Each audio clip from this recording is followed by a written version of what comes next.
नमस्कार दोस्तों, market knowledge में आपका स्वागत है। इंडियन स्टॉक मार्केट में बहुत सारे स्टॉक एक्सचेंजेस हैं। उनमें एनएससी और बीएससी का नाम आता है, जिन पर सबसे ज़्यादा ट्रेडिंग होती है। आशिया में लार्जेस्ट स्टॉक एक्सचेंज में एनएससी और बीएससी का नाम आता है। स्टॉक मार्केट में कुछ गलत चीज़ें हो रही थी, तब भारत सरकार ने उसे रोकने के लिए सेबी की स्थापना की। जैसे सारे बैंकों पर रिजर्व बैंक ऑफ इंडिया नियंत्रण करती है, वैसे स्टॉक मार्केट में सेबी के गाइडलाइन पर स्टॉक एक्सचेंजेस का काम चलता है। सेबी मतलब security exchange board of India. Stock market में बिगनर को एनएससी और बीएससी सेम लगते हैं। सच में एनएससी और बीएससी में बहुत डिफरेंस है। आज हम इस वीडियो में एनएससी और बीएससी में क्या डिफरेंस है वो जानेंगे। स्टॉक एक्सचेंजेस क्या है? जहां स्टॉक यानी शेयर का बाय सेल होता है उसे स्टॉक एक्सचेंज कहते हैं। इसका काम ऐसा होता है, सेलर से शेयर बायर को देना। स्टॉक एक्सचेंज इसमें प्लेटफॉर्म का काम करता है। इंडियन स्टॉक मार्केट में और भी Kolkata stock exchange, Chennai stock exchange, ऐसे कुल मिलाकर 23 स्टॉक एक्सचेंज है। फिर भी एनएससी और बीएससी में सबसे ज़्यादा ट्रेडिंग होती है। एनएससी मतलब नेशनल स्टॉक एक्सचेंज, बीएससी मतलब Bombay stock exchange. BSc Asia का सबसे पुराना स्टॉक एक्सचेंज है। उसकी स्थापना प्रेमचंद रॉयचंद ने 1875 में की। आपने हर्षद मेहता की बिग बुल मूवी या स्कैम 1992 सीरियल देखी होगी। उसमें दिखाया है उसी तरह से पुराने ज़माने में कोई एक लोकेशन डिसाइड होता था, वहाँ सारे ट्रेडर फिजिकली आते थे और शेयर का बाइंग सेलिंग चलता था। उसमें कुछ दिन और महीने भी बीत जाते थे।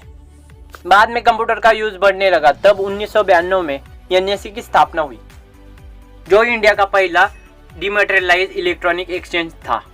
टेक्नोलॉजी की वजह से कुछ मिनटों में शेयर की बाइंग और सेलिंग होने लगी। ऐसा बताया जाता है कि एनएससी के आने के बाद शुरुआत में बीएससी ने कंप्यूटरलाइज होने से मना कर दिया था, लेकिन कंप्यूटर सिस्टम का बढ़ता यूज और बेनिफिट को देखते हुए 1995 में बीएससी भी कंप्यूटरलाइज हो गई। हम जो शेयर की बाइंग और सेलिंग करेंगे वो डायरेक्टली एनएससी और बीएससी से नहीं कर सकते, उसीलिए स्टॉक ब्रोकर का सहारा लेना पड़ता है। इसीलिए demat and trading account open करना पड़ेगा। आपके पास डीमैट अकाउंट नहीं है तो रतन टाटा का आप स्टॉक ऐप है, उन पर डीमैट अकाउंट ओपन कर सकते हो। उसमें लिमिटेड पीरियड ऑफर रहती है, तब आप फ्री में अकाउंट ओपन कर सकते हो।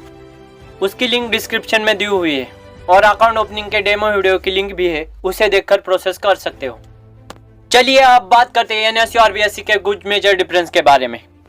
नेशनल स्टॉक एक्सचेंज में 2000 से ज़्यादा कंपनी लिस्टेड है और बॉम्बे स्टॉक एक्सचेंज में करीब 5000 से ज़्यादा कंपनी लिस्टेड है। आप सारे स्टॉक ट्रैक नहीं कर सकते, इसलिए इंडेक्स बनाए हैं। एनएससी का इंडेक्स है, उसे कहा जाता है निफ्टी 50, और बीएससी का इंडेक्स है, उसे कहा जाता है सेंसेक्स। एनएससी का इंडेक्स टॉप 50 कंपनी मिलकर बनता है और बीएससी का इंडेक्स टॉप 30 कंपनी बनकर मिलता है।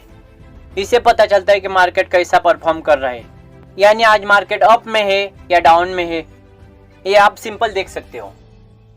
इसके बीच और एक बड़ा डिफरेंस है। नेशनल स्टॉक एक्सचेंज की वैल्यू ट्रेडिंग में ज़्यादा होती है और बॉम्बे स्टॉक एक्सचेंज की कम होती है, क्योंकि नेशनल स्टॉक एक्सचेंज का मार्केट कैपिटलाइज ज़्यादा है। क्वेश्चन ऐसा है, जो कंपनी एनएससी में लिस्टेड है वो कंपनी बीएससी में भी हो सकती है? फॉर एग्जांपल, आप ऑनलाइन शॉपिंग करना चाहते हो तो बहुत वेबसाइट है जिन पर आप प्रोडक्ट बाय कर सकते हो, जैसे अमेजॉन और फ्लिपकार्ट।